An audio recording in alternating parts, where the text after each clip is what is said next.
하나님 말씀은 신약 성경 마태복음 마지막 장 28장입니다.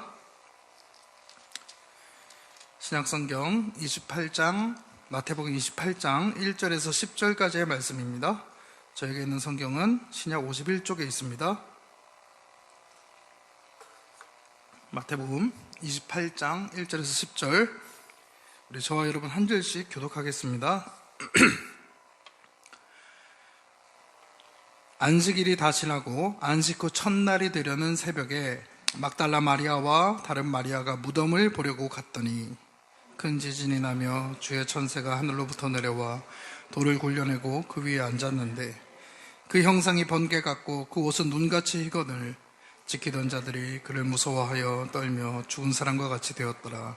천사가 여자들에게 말하여 이르되 너희는 무서워하지 말라. 십자가에 못 박히신 예수를 너희가 찾는 줄을 내가 아노라. 그가 여기 계시지 않고 그가 말씀하시던 대로 살아나셨느니라.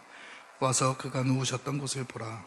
또 빨리 가서 그의 제자들에게 이르되 그가 죽은 자 가운데서 살아나셨고 너희보다 먼저 갈릴리로 가시나니 거기서 너희가 배우리라 하라. 보라, 내가 너희에게 일렀느니라 하거늘 그 여자들이 무서움과 큰 기쁨으로 빨리 무덤을 떠나 제자들에게 알리려고 다름질할세. 예수께서 그들을 만나 이르시되 평안하냐 하시거늘 여자들이 나아가 그 발을 붙잡고 경배하니 무서워하지 말라. 가서 내 형제들에게 갈릴리로 가라 하라. 거기서 나를 보리라 하시니라. 아멘. 네, 오늘 함께 읽은 본문을 가지고 다시 갈릴리로 라는 제목으로 하나님 말씀을 함께 나누겠습니다. 제목을 기억하기 위해서 한번 따라해 주시겠습니까? 다시 갈릴리로. 네, 오늘 본문에서 예수님은 부활하셨죠. 부활하신 후에 막달라 마리아와 또 다른 마리아에게 갈릴리로 가라 이렇게 말씀하셨습니다. 천사들 또한 예수님께서 갈릴리로 가시나니 거기서 너희가 배우리라 하고 말하며 갈릴리로 갈 것을 요청하고 있습니다. 오늘 부활주일인데요. 오늘 부활주일에 우리가 함께 이 갈릴리가 가진 의미에 집중하여 말씀을 살펴보도록 하겠습니다. 자, 코로나19가 발생한 지 벌써 1년이 지나갔죠. 넘었죠. 코로나 초창기 때만 해도 중국과 또 좀 있다가 우리나라가 코로나19 사태의 중심에 있었습니다. 유럽이나 미국 등지에서는 남의 일처럼 여기고 있었지만 이미 바이러스는 전파되어 유럽이나 미국 등 또 각 유럽 전 지역으로 크게 전파되어서 바이러스가 퍼져버렸습니다. 현재는 이 미국뿐만 아니라 유럽 전체가 그리고 전 세계가 코로나19로 인해 두려움에 휩싸였다고 해도 과언이 아닐 정도입니다. 기독교 역사상으로도 이렇게 전 세계적으로 예배당 모임이 중단되거나 또 중단해야 될 위기를 맞았던 적은 없었습니다. 역사상 유례없는 일이 벌어지고 있으니 이 사태가 정말 보통 일이 아니라는 것만은 확실합니다. 이 사태가 우리도 아무도 모르겠죠. 언제 종식될지, 언제 끝날지도 모른다는 점이 굉장히 안타깝습니다. 현재 우리나라는 나름대로 이 방역 체계와 시민의식이 정착된 것처럼 보입니다. 그러나 전 세계적인 기준에서 보자면 여전히 코로나19에 대한 대비는 미흡하게 느껴집니다. 우리나라가 진정된다고 해서 끝나는 일이 아니기 때문에 이 문제가 크다고 할 수 있을 것입니다. 계속해서 외국에서 오는 사람이 있을 것이고 또한 우리나라에서 나가는 사람도 있을 것이기 때문입니다. 우리만 괜찮다고 이 섬처럼 우리끼리 따로 갇혀 있을 수는 없기 때문에 이 전 세계적인 범세계적인 이 극복이 이루어져야 할 것입니다. 자, 우리는 코로나19 확진자들의 이 빠른 쾌유와 또 사태 진정을 위해 또 백신 보급과 이 면역을 위해 또 보건복지를 담당하고 있는 이 의료진과 공무원들의 건강을 지켜줄 수 있기를 기도해야 할 것입니다. 그리고 또 코로나19 사태에서 비롯된 신앙적 의미, 오늘 이것을 좀 우리가 묵상해 보길 원하는데 이 코로나19 사태에서 비롯된 신앙적인 의미 또한 발견할 수 있어야 합니다. 최근에 우리 교회에서 이제 후원하고 있는 선교사님 계시죠? 해외에 계신 네팔에 있는 이 선교사님하고 통화를 했습니다. 거기 이제 락다운이 계속 돼가지고 영화관과 같은 시설은 완전히 무기한 영업 중지가 되었고, 마트에서도 바이러스 전파 혼란을 막기 위해 몇 사람씩만 이 입장이 허용되기에 줄을 서서 오랫동안 기다려야 겨우 살 수 있다고 합니다. 또 예배당 모임 또한 당연히 중단되었는데, 이 해외는 인터넷이 우리나라처럼 잘 돼 있지 못하기 때문에 상대적으로 온라인 예배도 굉장히 어렵다고 합니다. 물론 또 이러한 사태 속에서도 예배당 모임을 고집하는 곳도 있습니다. 결과적으로 이제 어떻게 되었던 예배당 모임을 지속해야 되는가에 대한 갈등은 누구나 느끼고 있을 것입니다.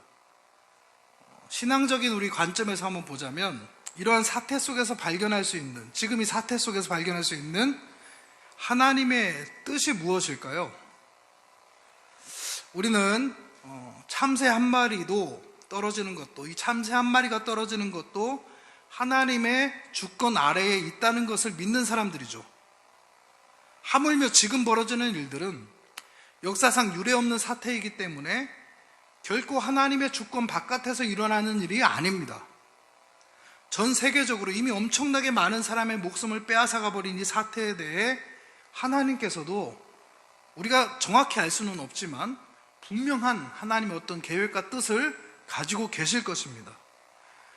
그동안 우리는, 특히 우리나라는 교회 건물, 이 교회 건물을 신성시했던 경향이 아주 많이 있습니다. 저 어렸을 때만 해도요, 이 강대상에 아무나 못 올라갔던 좀 그런 분위기가 교회 안에 있었고, 굉장히 교회 건물 자체가 권위적이었고, 굉장히 어떤 좀 신성시했던 경향들이 있었죠. 또 저뿐만 아니라 또 많은 목회자들이 예배는 절대로 중단되어서는 안 된다고 믿었고, 또 예배당 안에 의미를 많이 부여해 왔습니다. 그런데 이 현 시점에서 누구의 탄압에 의한 것도 아닌데 전 세계적으로 각 교회 예배당 이 모임은 어려워졌고, 우리나라 교회도 우리 같은 이 개척교회를 제외하고는 큰 교회들은 이제 교인의 10% 20% 정도밖에 참석할 수밖에 없는 상황이 되어버렸죠. 이러한 역사적인 상황에 대해 궁극적 주권자이신 하나님의 뜻은 분명하게 존재하고 있습니다. 하나님의 주권 아래에서는 코로나 바이러스는 물론이고 이 사탄 마귀까지도 도구로 이용될 수 있기 때문입니다. 자, 우리는 오늘 본문을 통해 이 질문에 대한 답을 얻을 수가 있습니다. 결론적으로 말씀드리자면, 갈릴리로 가라, 이 갈릴리로 가라는 짧은 말씀 안에 그 대답이 담겨 있습니다. 이제 부활하신 예수님께서는 오늘 10절에서 무덤을 찾아왔던 여자들, 즉 막달라 마리아와 다른 마리아에게 가서 내 형제들에게 갈릴리로 가라 하라, 이런 말씀을 주시죠. 또 예수님이 말씀하시기에 앞서서 천사 또한 예수님이 이미 부활하셨음을 알리며 갈릴리로 가서 예수님과 만날 것을 요청했습니다. 사실 예수님의 이러한 이 요청은 처음이 아니었어요. 예수님께서 이 제자들에게 십자가 사건을 예고하실 때도 이러한 말씀을 먼저 하셨습니다. 본문 앞에 이 마태복음 26장 32절 한번 찾아보실까요, 여러분? 26장 32절에서 앞에 26장 32절에 보면 예수님께서 십자가 사건을 예고하실 때 이런 말씀을 하시죠.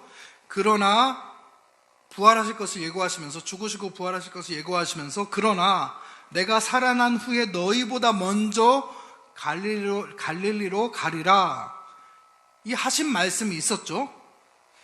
또 그 말씀에 이어서 33, 34절에 보면 베드로가 예수님을 떠나지 않겠다고 호언장담하는 모습이 나타나고, 예수님께서는 베드로가 3번 예수님을 부인할 것을 예언하셨습니다.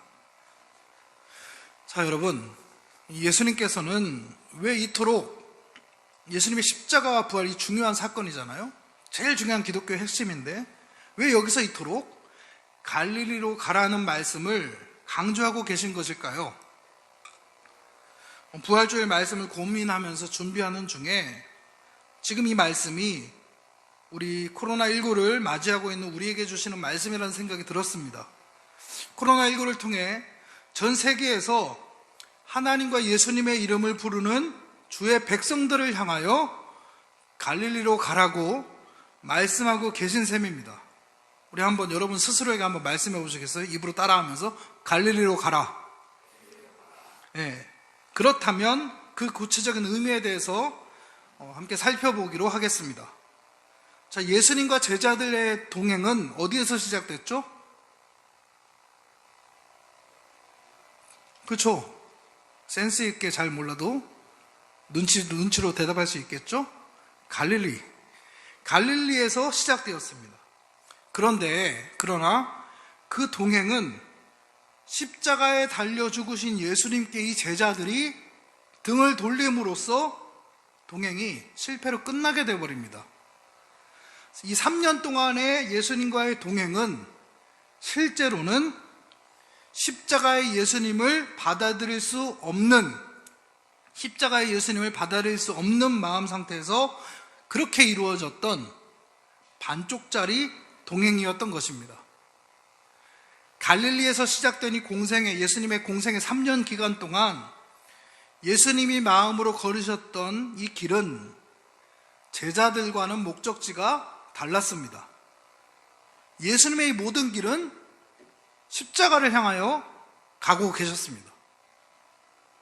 자, 인간이 맞이하게 되는 육체의 죽음을 거쳐서 무덤에 묻히시고 부활하시는 것이 예수님의 마음이 걸으셨던 십자가의 길이었습니다.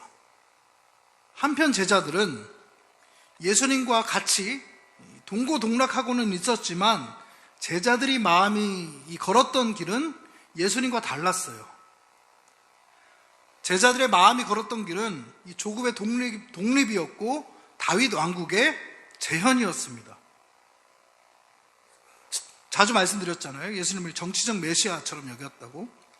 이들이 소망했던 이 조급의 독립이나 이 다윗 왕국의 재현과 같은 일들은 어디까지나 이 세상 안에서 육체적 죽음이라는 죽음 경계선 안쪽에서 일어나는 일이죠. 그러니까 이 제자들의 마음이 걸었던 이 길은 육체의 죽음 이전까지로 국한되어 있었습니다. 자, 잘 생각하면서 들어주세요. 제자들의 마음이 걸었던 길은 육체의 죽음 이전까지로 국한되어 있었어요. 그런데 예수님의 십자가에서 죽으심과 무덤에 묻히심과 부활의 길은 그래서 예수님 제자들에게는 생각할 수조차 없었던 길이었습니다. 그러므로 제자들은 예수님과 3년이나 동고동락했지만 한 번도 같은 길을 가지는 못했던 것입니다. 이 제자들은 언제나 이 죽음 이전에 존재했던 이 목표에만 마음을 두고 있었기 때문입니다. 자, 그런데 예수님은 죽음 이후에 육체의 죽음 너머에 있는 부활을 목표로 하고 계셨습니다. 자, 이해를 돕기 위해서 예를 들면 인천공항에서 출발하여 미국에 가려는 이 두 사람이 있습니다. 한 사람은 미국이 서부에 LA로 가려고 하고 다른 한 사람은 이제 동부에 뉴욕으로 가려고 합니다. 이때 뉴욕으로 가려는 사람은 일단 LA로 간 다음에 다시 뉴욕으로 가는 것이 아니라 애초에 이 두 사람은 인천공항에서 서로 다른 비행기를 타고 출발하게 되죠. 예수님과 제자들의 차이도 이와 같았습니다. 이 죽음 이후를 목표로 하신 예수님과 죽음 안쪽에 머무르기를 바랐던 이 제자들의 마음가짐은 같을 수가 없었습니다.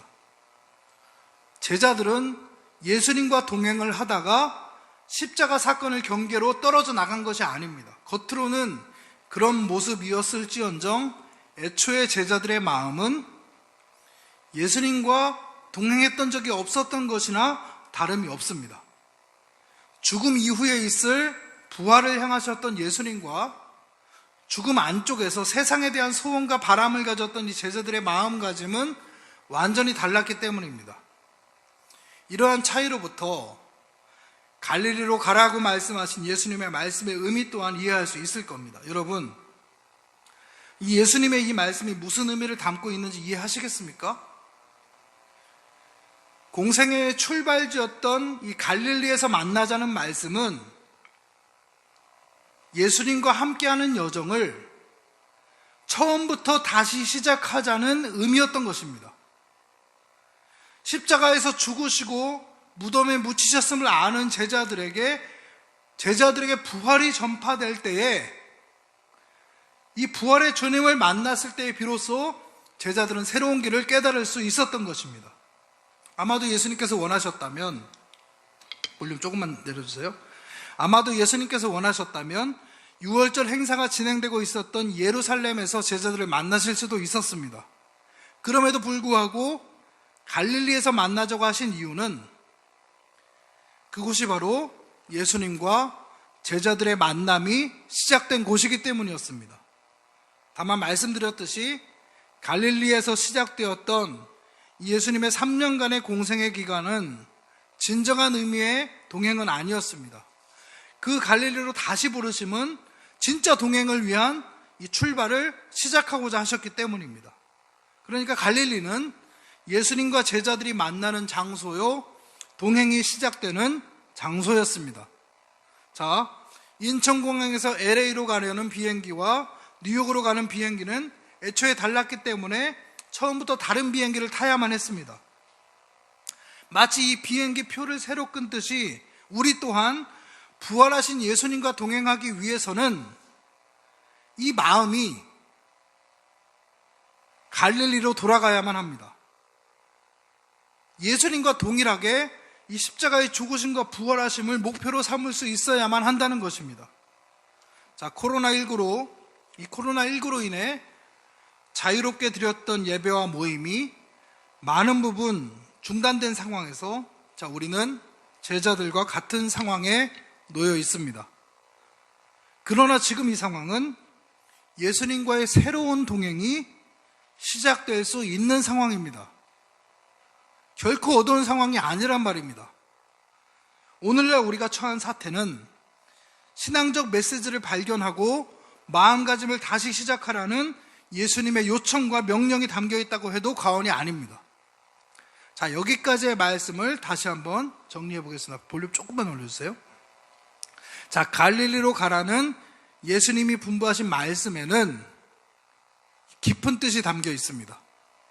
제자들은 예수님과 함께 했던 3년 동안을 몸으로만 함께하던 반쪽짜리 동행을 해왔습니다. 예수님께서는 제자들과는 달리 십자가에서 죽으심과 부활하심을 목표로 하고 계셨기 때문입니다. 그러한 예수님께서는 제자들에게 부활을 통해 새로운 시작을 제안하십니다.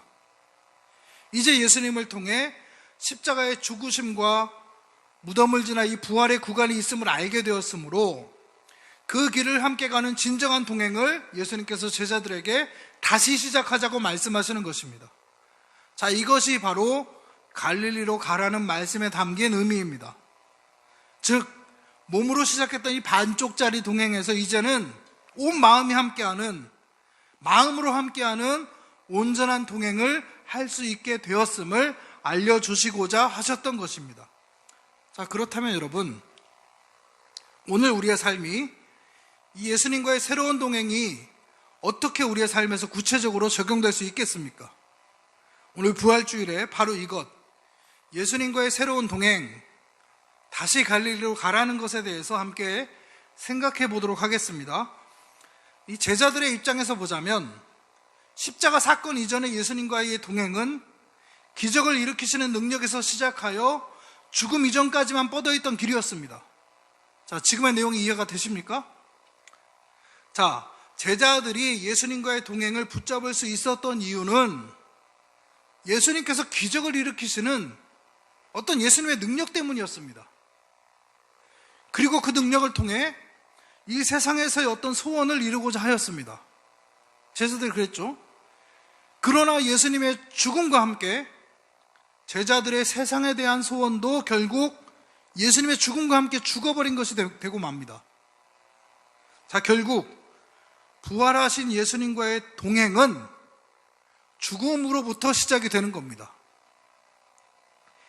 기적으로부터 시작하여 죽음에서 끝난 동행이 이제부터는 이 십자가의 죽음의 자리에서부터 다시 시작되게 된 것입니다. 자, 제자들이 죽음을 끝으로 생각하는 동안에는 예수님과의 진정한 동행은 이루어질 수가 없었습니다. 지금 우리가 겪고 있는 코로나19 사태 또한 마찬가지입니다. 우리가 아무리 열심히 예배당에 모여서 예배를 드렸어도 어떤 이 육체의 죽음까지만 뻗어있는 길에서 이루어진 예배였다면 그것은 온전할 수 없습니다. 우리가 예배당 안에서 모여서 세상에서 이루고 싶은 소원들로 마음을 가득 채우고 있기 때문입니다. 제자들이 그러했듯이 우리 또한 착각 속에서 예수님과 동행해 왔던 것입니다. 많은 부분 이 교회 모임이 중단된 이 시점에서 우리는 예수님의 십자가 죽음에서 새로운 출발을 결심할 수 있어야만 합니다. 자, 주님이 십자가에서 죽으셨다는 것은 세상 밖으로 나가셨다는 것을 의미합니다. 예수님과의 동행 또한 세상 안에서 이루어지는 것이 아닌 세상 밖에서 이루어져야만 합니다. 우리의 마음이 십자가의 죽음이라는 이 경계를 통해 세상 밖으로 나아가야만 한다는 것입니다. 자, 부활하신 예수님과의 갈릴리에서의 만남은 결코 육체의 죽음 안에 있는 마음가짐을 가지고서는 이루어질 수가 없습니다. 다시 말해서 여전히 이 세상에서 무엇인가를 얻고자 이루고자 이 갈망하는 마음으로는 예수님과의 동행은 절대로 온전할 수 없다는 것입니다. 그것은 부활 이전에 예수님과 동고동락했던 제자들의 마음 상태이기 때문입니다. 실제로는 예수님과 동행하지 못했던 제자들의 상태를 답습하는 것에 지나지 않습니다. 자, 예수님의 길은 십자가에서의 죽으심과 부활과 승천까지 이어졌죠. 그러나 우리는 그동안 신앙생활을 한다고 하면서 엄밀하게 말해서 이 길을 잘 따르지 않았습니다. 십자가 죽음 이전에 기적을 일으키시는 예수님의 모습만을 강조하며 우리의 문제가 그 안에서 해결될 수 있다고 배워왔습니다. 가르쳐왔습니다. 그러나 이러한 마음가짐은 예수님의 기적을 보고 동행을 결정했던 제자들의 마음가짐과 다르지가 않습니다. 이러한 동행은 온전할 수 없는 반쪽짜리 동행이라는 겁니다. 우리도 이러한 동행 같지 않은 동행을 예배당에 모일 때마다 반복해 왔습니다. 중요한 것은 여러분, 예배당에 모이는 것이 아닙니다. 주일에 한번 우리 예배당에 나와서 예배를 드렸다는 것으로 만족해서는 안 된다는 것입니다. 우리 삶에서 주님과 동행하기를 힘쓰고 실제로 우리의 삶에서 월화수목금토 우리의 삶에서 예수님과의 동행을 이어가야 하는 것입니다. 여러분, 우리는 여러 사람들과의 관계에서 또 우리 가족들, 자녀와의 관계에서 예수님과 동행하는 방법을 배우고 또 가르쳐 주어야만 합니다. 바로 이것이 새롭게 제자들과의 만남을 시작하시고자 하신 부활하신 예수님의 갈릴리로 가라는 요청이었습니다. 무엇을 하기 전에 우리의 마음은 예수님과 동행하기 위해 갈릴리로 가야만 합니다. 갈릴리로 우리가 간다는 것은 십자가를 이제 출발점으로 삼아 예수님과 동행을 시작해야만 한다는 뜻입니다. 사랑하는 성도 여러분, 우리에게 중요한 것은 예배당에 모이는 것이 아니라 삶의 현장에서 예수님과 동행할 수 있느냐라는 것을 여러분 기억하시기를 바랍니다. 십자가의 죽으심으로 시작해서 부활하시고 승천하신 예수님과 우리가 동행하며 삶을 살아갈 수 있어야만 한다는 거죠.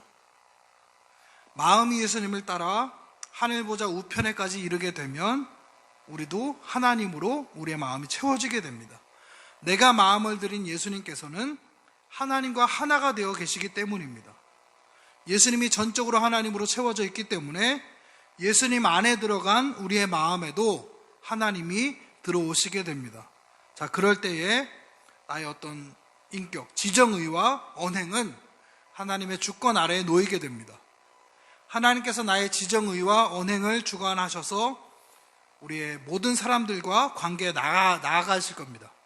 그리고 사회에서의 모든 관계를 하나님께서 주관해 나가실 거예요.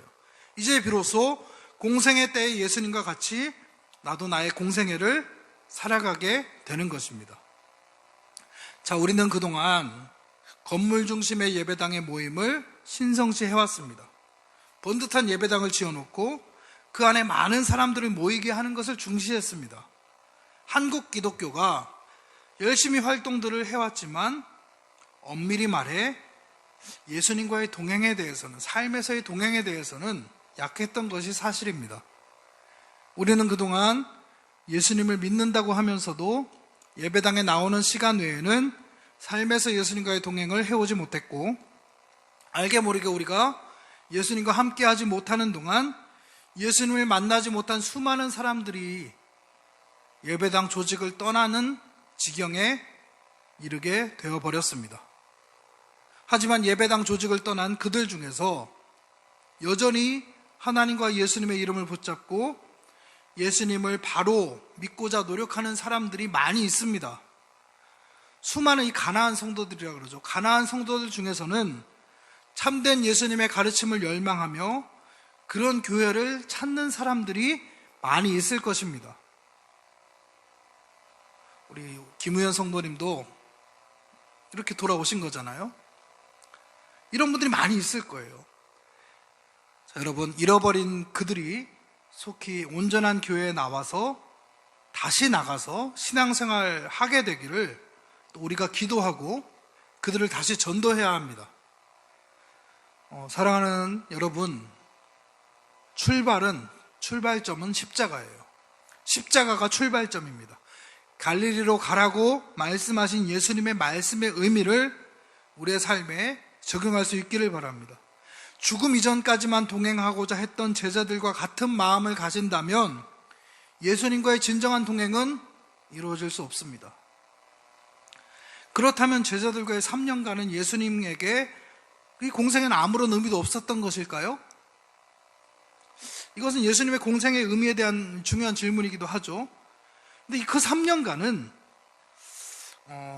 예수님 따르기가 아닌 예수님과의 정들교의 과정이었다고 표현하고 싶습니다.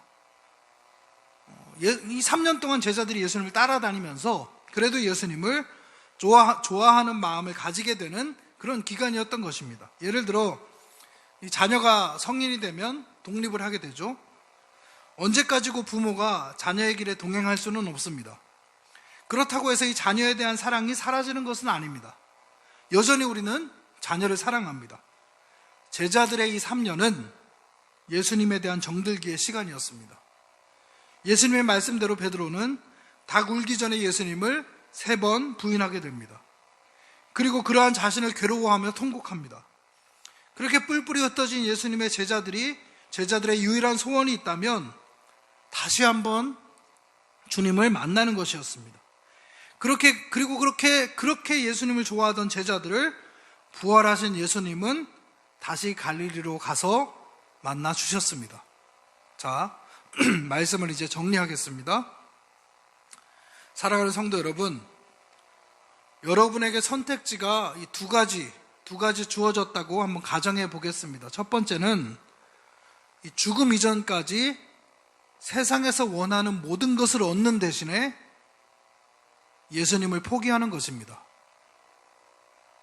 두 번째는 예수님을 얻는 대신에 세상을 포기하는 것입니다. 이러한 선택지 앞에서 예수님, 정말 이제까지 고마웠습니다. 섭섭하지만 이제는 안녕히 가십시오. 라고 말할 크리스찬은 한 명도 없을 거예요. 크리스찬이라면. 이러한 선택은 가룟 유다의 선택입니다. 지금까지 하나님과 예수님의 이름을 불러왔다면 제자들과 마찬가지로 예수님께 정이 있을 거예요. 말이라도 예수님과 동행할 수 없다면 이 세상에 어떤 것도 필요 없습니다. 그저 예수님 곁에만 있게 해주십시오 라고 할 수 있을 것입니다. 자, 베드로가 통곡했던 이유가 이와 같습니다. 지금까지 예수님과 동행한 줄로 알았지만 그것은 진정한 동행이 아니었음을 깨달은 것입니다. 그러나 예수님에 대한 정과 예수님을 좋아하는 마음만은 거짓이 아니었습니다. 그리고 이렇게 예수님을 좋아하는 마음을 가지고 있었으나 온전히 동행할 수 없었던 제자들을 향해 예수님은 갈릴리로 가라 말씀하십니다. 우리 또한 마찬가지입니다. 죽음으로 끝나는 인생길 위에서 이루고 싶은 것과 가지고 싶은 것들이 많이 있습니다. 그러는 동안 십자가를 붙잡지 못했고 예수님과 진정으로 동행할 수도 없었습니다. 그럼에도 불구하고 하나님과 예수님의 이름을 부르는 동안에는 예수님에게 정이 들고 예수님이 좋아지게 되었습니다. 도저히 예수님과 헤어져서는 살 수 없겠다고 생각을 하는 모든 사람들에게 예수님은 다시 갈릴리로 가서 만나자, 갈릴리로 가라 말씀하고 계십니다.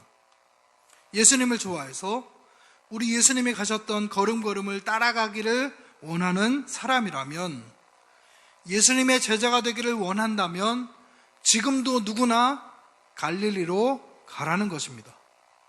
자, 사랑하는 여러분, 예배당 모임이 중요한 것이 아니라 여러분 삶의 현장에서 예수님을 만나는 갈릴리가 되어야만 합니다. 오늘도 나가야 하는 사업장, 오늘도 나가야 하는 직장, 오늘도 만나는 사람들이 갈릴리가 되어야 하며, 내일도 이어져야 할 관계들도 갈릴리가 되어야만 합니다. 갈릴리의 예배당에 있어서 그곳에서 만나자고 하신 것이 아닙니다. 누구를 만나고 무엇을 일을 하든지 삶의 모든 현장은 갈릴리가 되어야만 한다는 것을 기억하시기를 바랍니다. 예배당에 있느냐 없느냐, 예배당에 사람이 얼마나 모였느냐는 중요한 것이 아닙니다. 나 한 사람이 갈릴리로 가서 예수님과 다시 출발하는 그리스도와의 동행이 중요합니다. 자, 코로나19 사태는 단순한 위기가 아닙니다. 이 사태에서 드러나는 우리를 향하신 하나님의 마음을 깨달으실 수 있기를 바랍니다. 저와 여러분, 우리 한 사람 한 사람이 삶의 현장에서 갈릴리의 동행이 재현됨을 통해 어려운 상황 가운데서도 하나님의 뜻은 우리 성도들, 저와 여러분들을 통해 펼쳐질 것을 믿습니다. 다시 갈릴리로 가서 예수님과의 동행을 시작하고 코로나 위기 상황 가운데서도 하나님의 뜻을 위하여 귀하게 쓰임받는 우리 더 라이프의 모든 성도님들 다 되시기를 주님의 이름으로 축원합니다. 우리 말씀 생각하면서 함께 찬양하실 텐데요, 이제 우리가 다시 갈릴리로 가서 주님과의